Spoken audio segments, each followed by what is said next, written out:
আর ওর যেটা পছন্দের মানুষ, উনি যাকে পছন্দ করে, যাকে ভালোবাসে, যাকে মানে, যাকে মানলে উনার সুবিধা হবে, উনি যদি 20% ভালো কাজ করে, 20%, আর 80%ই খারাপ কাজ করে, আর 80% চোখে পড়বে না।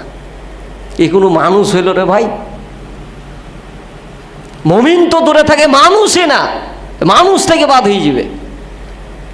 ওই 20% ভালো কাজকে মানুষের সামনে প্রেজেন্ট করবে, যে মনে হবে যে ওর থেকে ভালো নেতা, ভালো মানুষ, ভালো মানে বুজুর্গ, বড় আলেম আর কেউই নাই বাংলাদেশে। এই জন্য ভাইয়েরা আমার, রব্বুল আলামিন বললেন মুমিন সহজেই হওয়া যাবে, কিন্তু প্রকৃত মুমিন যদি তুমি হতে চাও, সফল মুমিন যদি হতে চাও, আল্লাযীনা হুম আনিল লাগবি মুরিদুন, তোমাকে অশ্লীল, অনার্থক, বাজে কথা, খারাপ কথা, মানুষের সমালোচনা করা, গীবত করা থেকে তোমাকে পরিপূর্ণ বিরত থাকতে হবে। সমালোচনা অত্যন্ত খারাপ, গীবত অত্যন্ত খারাপ। সহিহ মুসলিম শরীফের 2589 নম্বর একটা হাদিস এই গীবত সম্পর্কে এসছে, যে রাসূলুল্লাহ সাল্লাল্লাহু আলাইহি সাল্লাম বলছেন, হে আমার সাহাবীগণ, তোমরা কি জানো গীবত কাকে বলে, সমালোচনা কাকে বলে? তখন সাহাবীগণ বলছেন, ইয়া রাসূলুল্লাহ, ইয়া হাবিবাল্লাহ, এ বিষয়ে আল্লাহ এবং তার রাসূল ভালো জানেন। নবীজি সাল্লাল্লাহু আলাইহি সাল্লাম বললেন, গীবত হচ্ছে সেটা যে তুমি তোমার ভাই সম্পর্কে এমন কিছু বলছো যেটা সে অপছন্দ করে। তখন সাহাবীরা বললেন যে যদি ওই গুণটা থাকে ইয়া রাসূলুল্লাহ, সে দোষটা যদি তার ভিতরে থাকে আর আমি যদি বলি, তো ওটা কি গীবত হবে? ওই যে যদি তার ভিতরে থাকে তাহলে ওইটা গীবত, আর যদি না থাকে তুমি তার ব্যাপারে বলো তাহলে ওইটা হবে অপবাদ। তাহলে গীবত মানে থাকলেও বলা যাবে না, না থাকলে তো দূরে থাক, না থাকলে তো বলাই যাবে না, থাকলেও বলা যাবে না। ওই লুল্লিকুল্লি হুমাজাতিল লুমাজা, এটা হচ্ছে কোরআনের আয়াত, সূরা হুমাজার ভিতরে এসছে, যে ধ্বংস হোক সেই সমস্ত মানুষেরা যারা মানুষের দোষ ত্রুটি অনুসন্ধান করে আর মানুষের কাছে বর্ণনা করে বেড়ায়, মানুষের কাছে পঞ্চমুখ হয়, 5 জনের কাছে 10 জনের কাছে বর্ণনা হয়। রাসূল সাল্লাল্লাহু আলাইহি সাল্লামের অন্য একটা হাদিস, যে ব্যক্তি মানুষের দোষ ত্রুটি অনুসন্ধান করে, মানুষের কাছে বর্ণনা করে, আল্লাহ তাআলা রব্বুল আলামিন তার দোষ ত্রুটি অনুসন্ধান করে এবং তাকে ঘরের মধ্যেও অপমান করে, ঘরের ভিতরে থেকেও মানে অপমানের হাত থেকে বাঁচে না। তাকে আল্লাহ কি করে, এই আল্লাহ স্বয়ং আল্লাহ নিজের হাতে দায়িত্ব নিলে তাকে অপমান করার জন্য। তিরমিজি শরীফের অন্য একটা হাদিস এসছে আপনার, এটা 1977 নম্বর হাদিস, যে মুমিন, যে কথাটা বলছিলাম, যে মুমিন কখনো গালি দিতে পারে না, মুমিন কখনো আপনার ওই যে মানে লানত করতে পারে না, বদদোয়া করতে পারে না হুট করেই। মুমিন কখনো আমানতের খেয়ানত করতে পারে না, অশ্লীল কথাবার্তা, অশ্লীল ভাষী এগুলো হতে পারে না, এগুলো করতে পারে না। তো দেখেন মুমিন এগুলো করতে পারে না, আর আমরা কেমন মুমিন যে এগুলো ছাড়া আর থাকতে পারি না। কথায় কথায় গালি দিই, কথায় কথায় খারাপ কথা বের করি, কথায় কথায় আমরা সমালোচনা করি। এমনও মানুষ আছে যে বাইরে বাইরে তো খারাপ আচরণ করে, ভালো ব্যবহার দেখায় না, ও বাড়িতেও খারাপ আচরণ করে, সব সময় ওর স্ত্রী সন্তানের সাথে ঝগড়া গণ্ডগোল, ঠিক কিনা? এরকম লোক হয়তো দেখেছেন কিনা জানি না, কিন্তু আমি দেখেছি 2-1টা, যাই হোক আমার লাইফে দেখেছি, অনেককেই দেখেছি, সব সময় স্ত্রী সন্তানের সাথে গণ্ডগোল। তার স্ত্রী, পত্নী, ভার্যা, সহধর্মিনী, অর্ধাঙ্গিনী, দ্বারা, জায়া, বধূ, বউ, বিবি, বেগম, গৃহিণী, মানে এটা সমার্থক শব্দ। তো তিনাকে কোনো সম্মানই করে না, তিনাকে মানুষই মনে করে না, তিনি যে কাজ করে তার সংসারটিকে টিকে রাখার জন্য যথেষ্ট, কোনো গুরুত্বই দেয় না, মনে করে ওই সব কিছু করে, ওই সব কিছু। তো একটা গল্প পড়েছিলাম ক্লাস 3-তে, যে স্বামী স্ত্রী এরকম খালি দ্বন্দ্ব করে, স্বামী খালি দ্বন্দ্ব করে, স্ত্রীকে বকাবকি করে, মারামারি করে, ওর কাজের প্রতি গুরুত্ব দেয় না, ওর কাজ মনে করে না যে আমারই কাজ, আমি সব কিছু করি। তো একদিন স্ত্রী চলে গেছে, তো ওনার ওয়াইফ কিন্তু মানে 4টা গরু আছে, 3টা ছাগল আছে, মুরগি আছে, ইত্যাদি A to Z সব কিছু কিন্তু করে, বাড়ির ঝাড় ঝোটা থেকে শুরু করে পরিষ্কার পরিচ্ছন্ন থেকে সব A to Z। তেমন চলে গেছে, তেমন ওকে তো ওগুলো করতে হবে। তো উঠে দেখছে যে গরু যেটা করে রাখে ওগুলো করে রেখেছে, ওগুলো দেখি ওর বমি হয়েছে, মানে এখন তো গোবর টোবর তুলতে হবে। গোবর তোলা বলেন, গরুকে খাইতে দেওয়া বলেন, ছাগলকে খাইতে দেওয়া বলেন, ইত্যাদি সব কিছু করতে 2 ঘন্টা নাই। আর এই টাইমের জন্য ওকে মারে। তো এগুলো করার পরে, সব কিছু করার পরে যখন রান্না করতে গেছে তখন ওকে আর রান্না করতে, মানে ও বুঝে না, তো জীবনে তো রান্না করেনি, অসুস্থ হলেও তাকে হেল্প করেনি, দিয়ে কিন্তু আর রান্না করতে পারে না। লেগেছে এদিকে খিদে, দিয়ে আখা টাকা চুলা, আমরা আখা বলি, আপনারা চুলা বলেন, এই চুলা টুলা ভাঙ্গে, হাঁড়ি পাতিল ভাঙ্গে, একাকার অবস্থা, বাড়ি ঘরের সব কিছু ভাঙ্গে, কিছু তো হয়নি রাগে। কারণ ওই সব লোককে তো প্রতিবেশীও খাদ্য দিবে না রে ভাই, ও প্রতিবেশীর সাথেও মিল থাকবে না। আর হোটেল তো দূরে, গ্রাম অঞ্চল। তখন কি ফোন দিয়েছে, 10-15 বার যখন দিয়েছে তখন ধরছে, তো কি এই ব্যাপার।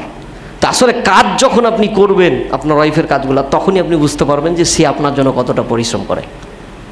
আপনি 5 দিন কাজ করলে 2 দিন ছুটি থাকে, আপনার 2 দিন রেস্ট করেন, কিন্তু ও বেচারার তো কোনো ছুটি নেই, প্রতিদিন আপনার জন্য এগুলো সব কিছু করতে হয়, তার কোনো ছুটি নেই। এই জন্য তাকে কী করবেন, সম্মান করবেন, ভালোবাসবেন, মহব্বতের চোখে দেখবেন। যখনই মহব্বতের চোখে দেখবেন, আপনার মন ভালো থাকবে। আপনার মন ভালো থাকলে আপনার বাইরেও আচরণটা ভালো হবে, বাইরেও অনেক ঠান্ডা হবেন। এই জন্য ভাইয়েরা আমার, রব্বুল আলামিন সতর্ক করে দিলেন, মুমিন যদি হতে চাও, সফল মুমিন যদি হতে চাও, প্রকৃত মুমিন যদি হতে চাও, প্রকৃত ইমানদার যদি হতে চাও, ওয়াল্লাযীনা হুম আনিল লাগবি মুরিদুন, তাহলে তুমি কি করো, অশ্লীল, অনাত্মক, খারাপ কথা, বাজে কথা, গালিগালাজ আর সমালোচনা, গীবত থেকে নিজেকে পরিপূর্ণ বিরত রাখো। এই গুণ অবশ্যই আপনাকে আমাকে কি করতে হবে, ধারণ করতে হবে। আল্লাহ তুমি আমাদের সকলকেই তৌফিক দান করো, সকলে পড়ি আমিন। সম্মানিত উপস্থিতি, আমরা তাহলে মুমিন হওয়ার জন্য, প্রকৃত মুমিন হওয়ার জন্য 2টা গুণ জানলাম। 1 নম্বরে বিনয়ী হতে হবে, 2 নম্বরে অশ্লীল, অনাত্মক, খারাপ কাজ, খারাপ কথা থেকে নিজেকে বিরত রাখতে হবে। 3 নম্বর গুণের কথা, যে কথাটা আল্লাহ তাআলা বললেন, সরাসরি আল্লাহ বলছেন, ওয়াল্লাযীনা হুম লিআমানাতিহিম ওয়া আহদিহিম রাউন। সুবহানাল্লাহ পড়েন।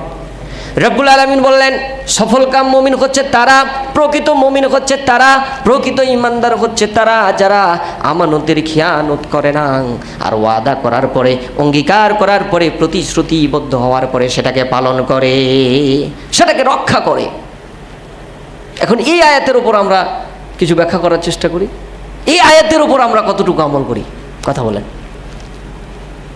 আমাদের কাছে কেউ যদি আমানত রাখে, কিভাবে ওটাকে খেয়ানত করা যায়, গোপন করা যায়, সেই চিন্তাতে ওর ঘুম হয় না। প্ল্যান পরিকল্পনা করতে থাকে। ও নিজে যখন প্ল্যান করে সফল না হয়, আর একজনকে ভাগলে, এটার প্ল্যান বের করতেই হবে, এটা খেয়ানত করতেই হবে, যেভাবেই হোক, এই নিয়ে ব্যস্ত থাকে। আর ওয়াদা করলে তো এটার কোনো গুরুত্বই নাই,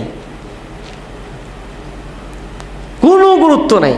উনি যে ওয়াদা করেছেন, ওনাকে যে ওয়াদা রাখতে হবে, প্রতিশ্রুতি রাখতে হবে, গুরুত্বই নাই, এটা মানে কোনো বিষয়ই মনে করে না। অনেক ভাই আছে যে তার কাছে আসবে, সচ্ছল মানুষ, সম্পদশালী মানুষ, ক্ষমতাশীল মানুষ, তার কাছে আশায় এসছে, ভাই আমাকে এই কাজটা করে দিবেন। আচ্ছা ঠিক আছে, যাও, কোনো টেনশন করিও না, কোনো চিন্তা নেই, যাও।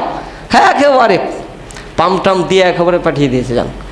উনি আশা করে আছেন যে মনে হয় ভাই করবে, ভাই এত ক্ষমতা আছে, ভাই এর খালি মুখের দিকেই তাকায়, কিছু বলেও না, বলতেও পারে না, ভাই এদিকে করছে, কোনো গুরুত্বই নাই। এগুলো করে থাকেন বেশিরভাগ, দেখা যায় যারা রাজনীতিবিদ। এদের ওয়াদা, এদের প্রতিশ্রুতির অভাব নাই। প্রতিশ্রুতি দেখে যারা সচ্ছল মানুষ, জ্ঞানী মানুষ, তারা অবশ্যই বুঝে ফেলবে যে না, ইয়ার ওয়াদার দাম নাই, এত ওয়াদা করছে, এত ওর কাছে এত নাই। ওই যত প্রতিশ্রুতি দিচ্ছে, ওই যদি প্রতিশ্রুতি পালন করতে যায়, ওই নিজেই শেষ হয়ে যাবে। তাহলে এত প্রতিশ্রুতিও রক্ষা করে, আর কথার দাম নেই। কিন্তু এগুলো নিয়ে আমরা তো গবেষণা করি না, এগুলো নিয়ে আমরা ভাবি না, যার কারণে ওরা মূল্যায়ন পায়, দাম পায়। তাহলে ওরা কেমন মুমিন, কেমন মুসলমান চিন্তা করেন, খাঁটি মুনাফিক, এতে কোনো সন্দেহই নাই। আল্লাহ রসুল বলছেন, কথায় মিথ্যা কথা বলবে, আমানতের খিয়ানত করবে, ওয়াদা করলে রক্ষা করবে না, খাঁটি মুনাফিক হিসাবে চিনবে, মুনাফিক হিসাবে জানবা। এটা আল্লাহ রসুলের বাক্য, আমি আপনাকে বানিয়ে বলছি না। তো এই গুণ যাকে থাকবে, তাকে সাপোর্টও করা যাবে না, তাকে মানাও যাবে না, তাকে ফলো করা যাবে না।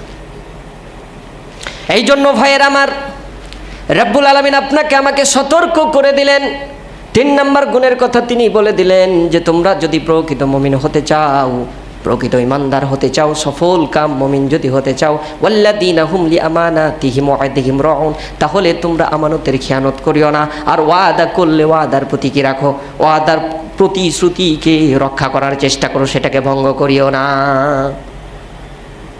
তাহলে অবশ্যই অবশ্যই আমাদেরকে এই ওয়াদার প্রতি গুরুত্ব দিতে হবে, প্রতিশ্রুতির প্রতি অবশ্যই অবশ্যই আপনাকে আমাকে কি করতে হবে, গুরুত্ব দিতে হবে। 17 নম্বর সূরা বানী ইসরাঈলের 34 নম্বর আয়াত, সেখানে স্পষ্ট এসছে যে ওয়াউফু বিআহদি ইন্নাল আহদি কানা মাসউলা। এই ওয়াদা যারা রক্ষা করবে না, এই ওয়াদা করার পরে রক্ষা করবে না করবে তার ব্যক্তিগত ব্যাপার, কিন্তু এই ওয়াদা যারা করবে তাদেরকে কিয়ামতের দিন জিজ্ঞাসা করা হবে। আর উত্তর যদি সঠিক না হয় সরাসরি জাহান্নামে যাবে, এতে কোনো সন্দেহ নাই।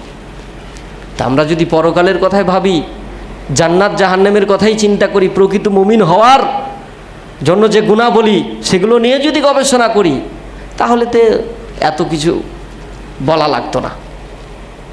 তাহলে তো অবশ্যই আমরা এগুলোর প্রতি গুরুত্ব দিতাম। তা আমরা গুরুত্ব দিই না কেন? আমরা ওই যে পরকালের কথা আমরা ভাবি না। এই কথাটা সবসময় মনে রাখবেন। পদ্মা মেঘনা যমুনার তীরে কত ঢেউ চলে যায়, আসে না কো ফিরে। পদ্মা মেঘনা যমুনার তীরে কত ঢেউ চলে যায়, আসে না কো ফিরে। তেমনি ভাবে আমি হারিয়ে যাব, তেমনি ভাবে আমি হারিয়ে যাব, আসব না কভু ফিরে। পদ্মা মেঘনা যমুনার তীরে কত ঢেউ চলে যায়, আসে না কো ফিরে। পদ্মা মেঘনা যমুনার তীরে কত